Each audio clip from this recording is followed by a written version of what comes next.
ஹோலி பண்டிகை. வண்ணங்களின் பண்டிகையான ஹோலி எப்படி வந்தது?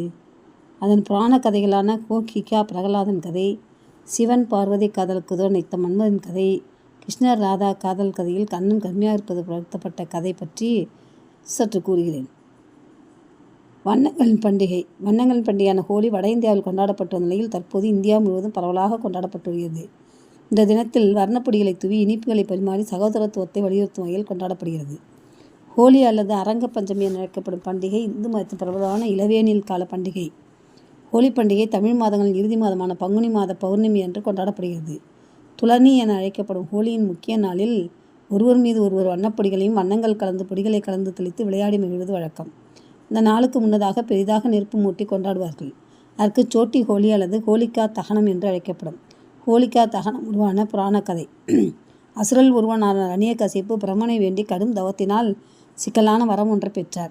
அதாவது பகலிலும் இரவிலும் என்னை கொல்ல முடியாது, வீட்டிலும் வெளியிலும் எந்த ஆயுதத்தாலும் கொல்ல முடியாது என பல விதிகளுடன் சிக்கலான ஒரு வரத்தை கேட்டார். அப்படி வரத்தை பெற்ற இரணியகசிப்பு தன்னையே இறைவனாக பிரகடனப்படுத்தி மக்களையும் துன்பப்படுத்தினான். அனைவரும் தன்னை மட்டுமே வணங்க வேண்டும் என கட்டளையிட்டான். மண்ணையும் விண்ணையும் தனக்கு கீழ் கொண்டு வந்தான். அப்படி இருக்க அவனின் மகனான பிரகலாதன் தீவிர விஷ்ணு பக்தனாக இருந்தான். அவனை கொல்ல பல வழிகளை முயற்சித்த இரணியகசிப்புக்கு ஏற்பட்டது தோல்வி மட்டுமே. அதனால் இரணியகசிப்பு தன் மகன் பிரகலாதனை கொல்ல திட்டம் தீட்டினான். இரணியகசிப்புக்கு ஹோலிகா என்ற சகோதரி இருந்தாள். அவள் மாயப்பொருவை வரமாக பெற்றிருந்தாள். அதன்படி ஒரு பெரிய தீ மூட்டி அதில் பிரகலாதனுடன் அமர்ந்தாள். அப்போது பிரகலாதன் மகாவிஷ்ணுவை வேண்டியதும் அந்த போர்வை பறந்து பிரகலாதனை மூடிக்கொண்டது. ஹோலிகா நெருப்பிலிருந்து உயிர்விட்டாள். தீயிலும் பிரகலாதன் சாகாமல் இருப்பதை பார்த்த மக்கள் பிரகலாதனை போற்றினர். இந்த ஹோலி பண்டிகைக்கு முன்தினம்தான் ஹோலிகா தகனம் என தீமூட்டி கொண்டாடப்படுகிறது. இப்படி தீங்கிழைக்க நினைத்த ஹோலிகா தீயில் பலியானதை ஹோலி என கொண்டாடப்படுகிறது. கிருஷ்ணர் ராதா கதை. கிருஷ்ணர் ராதை காதலித்து வந்தபோது கிருஷ்ணர் தான் கருப்பாக இருப்பதாகவும் ராதை சற்று நல்ல நிறுத்தம் இருப்பதாகவும் வருத்தப்பட்டாராம்.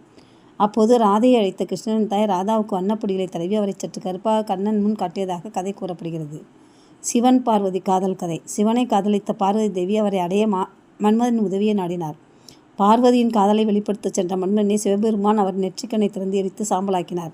பின்னர் காமதேவன் மனைவி ரதியின் வேண்டுகோளுக்கு பின்னர் சிவபெருமான் அவனுக்கு மீண்டும் உயிர் கொடுத்தார். அதுவும் இனி முன்னால் உடல்கள் இச்சை கொள்ள முடியாது, உள்ளத்தால் மட்டுமே அன்பை வெளிப்படுத்த முடியும் என கூறி உருவத்தை வழங்கியதாக கூறப்படுகிறது. சிவபெருமான் காமதகனம் எனப்படும் மன்மதன் நெருப்பால் அழித்ததைத்தான் இன்று ஹோலி பண்டிகையின் போது தீ மூட்டி கொண்டாடப்படுவதாகவும் கூறப்படுகிறது. ஹோலி பண்டிகை வண்ணங்களால் நிரம்பிய பண்டிகை. மனமும் வண்ணச் சிறகடித்து பறப்பதாக நினைத்து அந்த பண்டிகையை கொண்டாடுகிறார்கள். நாமும் அந்த பண்டிகையை கொண்டாடுவோம்.